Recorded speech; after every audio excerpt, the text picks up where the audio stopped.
پاکستان میں عالم اسلام کے بہت مشہور ریلیجس اسکالر جناب ڈاکٹر ذاکر نائک تشریف لائے ہوئے تھے۔ اب میرے ذہن میں یہ سوالات تھے کہ مسلمان کیوں کچھ نہیں کر پا رہے اسرائیل کے خلاف؟ کیا مسلمان ایک امت ہے یا نہیں ہے؟ مسلمانوں میں سے فرقہ واریت کیوں نہیں ختم ہو پا رہی؟ مسلمان کیوں کچھ نہیں کر پا رہے؟ اس پورے کرائسس کے سینیریو میں کیوں اتنے کمزور پڑ گئے ہیں؟ میں نے ان سے یہ سوالات کیے مختصر سی ملاقات میں۔ اب اس کے جوابات کیا ملے یہ آپ دیکھیے اور فیصلہ کیجئے کہ ہم کہاں کھڑے ہیں۔ السلام علیکم سر۔ وعلیکم السلام ورحمۃ اللہ وبرکاتہ۔ بہت شکریہ سر، آپ کا آپ نے وقت دیا۔ جیسے کہ میں نے شروع میں کہا کہ کچھ ایسے مسائل ہیں جو کہ اس وقت امت مسلمہ فیس کر رہی ہے، انڈیویجولی بھی اور اگر ہم کلیکٹیولی بھی بات کریں تو اس میں بھی۔ فار انسٹنس اگر ہم بات کریں سب سے پہلے یہ لفظ امت، کیا اس وقت مسلمان ایک امت ہیں یا نہیں؟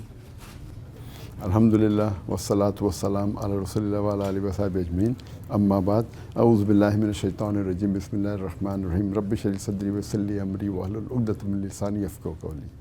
آپ کہتے ہیں کہ مسلمان اس وقت امت ہے کیا نہیں؟ مسلمان کو عربی لفظ امت مطلب مسلمان سب ملا کے اسے امت کہتے ہیں، تو ہے کیا نہیں امت؟ مسلمان تو ابھی ہے نا 25% دنیا میں، تو آپ یہ نہیں کہہ سکتے امت ہے کیا نہیں، امت ہے۔ وہ قرآن و حدیث کے قریب ہے کہ دور ہے وہ الگ بات ہے، کیونکہ حضور صلی اللہ علیہ وآلہ وسلم نے فرمایا تھا کہ اگر تمام مسلمان ایک جسم کی مانند ہیں، ایک جگہ درد ہوتا ہے تو پورے جسم کو تکلیف محسوس ہوتی ہے۔ تو اس وقت ہم وہ چیز نہیں دیکھ رہے، specially in the case Palestine and the whole Middle East scenario. So in that case اس کا قصوروار کون ہے اگر ہم دیکھیں اپنی اس امت کو؟ یہ قصوروار تو امت ہی ہے۔ ہم دیکھتے ہیں کہ جب خلفاء راشدین تھے، صحابہ تھے، بعد میں 8ویں صدی 9ویں صدی میں مسلمان ور آن دا ٹاپ۔ آج ہم دیکھتے ہیں کہ مسلمان سب جگہ پیٹے جا رہے، سب جگہ دے آر بینگ ٹارگیٹڈ، سب جگہ ان کو انسلٹ کیا جاتا ہے۔ اس کی وجہ ہے کہ ہم قرآن و حدیث سے دور گئے۔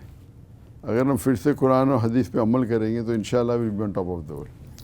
اور قرآن و حدیث سے دور ہونے کے ساتھ ساتھ ہم دنیاوی علم سے بھی بہت دور ہو چکے ہیں، کیا یہ بھی ایک وجہ ہے؟ دنیاوی علم سب سے امپورٹنٹ ہے قرآن حدیث، بٹ قرآن حدیث کو سمجھنے کے لیے دنیاوی علم کی بھی ضرورت ہے، لیکن مور امپورٹنٹ ہے قرآن و حدیث سے دور ہونا۔ اگر آپ قرآن و حدیث سے قریب ہے وہ سب سے امپورٹنٹ ہے۔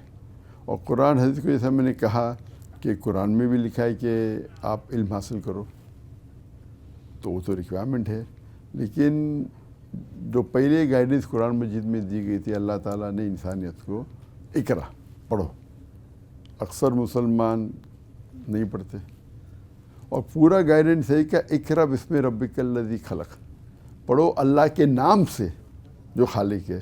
تو پڑھتے تو اللہ کے نام سے نہیں پڑھتے، تو پڑھنا ہے ضروری ہے، لیکن اللہ کے نام سے پڑھنا اور ضروری ہے۔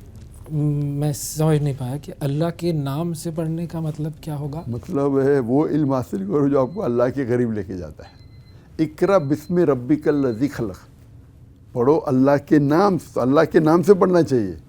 وہ علم اگر آپ کو اللہ کے قریب لے کے جاتا ہے تو وہ علم آپ کو اس دنیا میں بھی بینیفٹ کریں گے، آخرت میں بھی۔ جو علم آپ حاصل کرتے جو اللہ کے قریب نہیں لے کے جاتا ہے، اس دنیا میں شاید بینیفٹ نہیں کرے، آخرت میں تو یوز لیس ہے۔ تو ہمارا مین ٹارگیٹ رہنا چاہیے علم حاصل کرنے کے لیے آخرت۔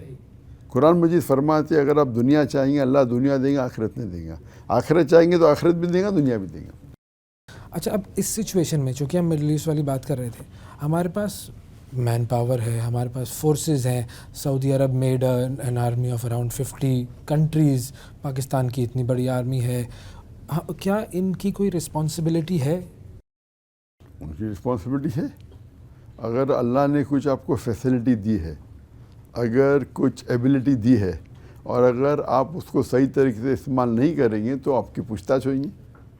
اللہ کے رسول فرماتے ہیں اگر کچھ غلط دیکھتے ہاتھ سے روک سکتے تو ہاتھ سے روکو، ہاتھ سے نہیں روک سکتے تو زبان سے روکو، زبان سے نہیں روک سکتے تو کم از کم دل میں کوسو، اور اگر آپ وہ تھرڈ چیز استعمال کریں گے تو آپ سب سے نیچے درجے کے مومن ہو۔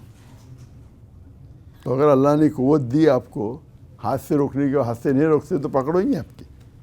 جو آدمی کی قوت نہیں ہے ہاتھ سے نہیں روکنے کے لیے، اس کو نہیں پوچھیں گے اللہ۔ اگر آپ کو بات کرنے کی قوت دی ہے اور آپ بات نہیں کرتے تو اللہ تعالیٰ آپ کو پکڑے گا. اگر بات کرنے کی قوت نہیں دی تو آپ دل میں کم از کم کوسو.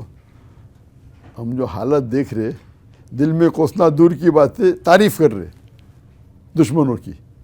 تو یہ حالات جب دیکھتے ہیں تو افسوس ہوتا ہے کہ ہم دین سے دور جا رہے ہیں.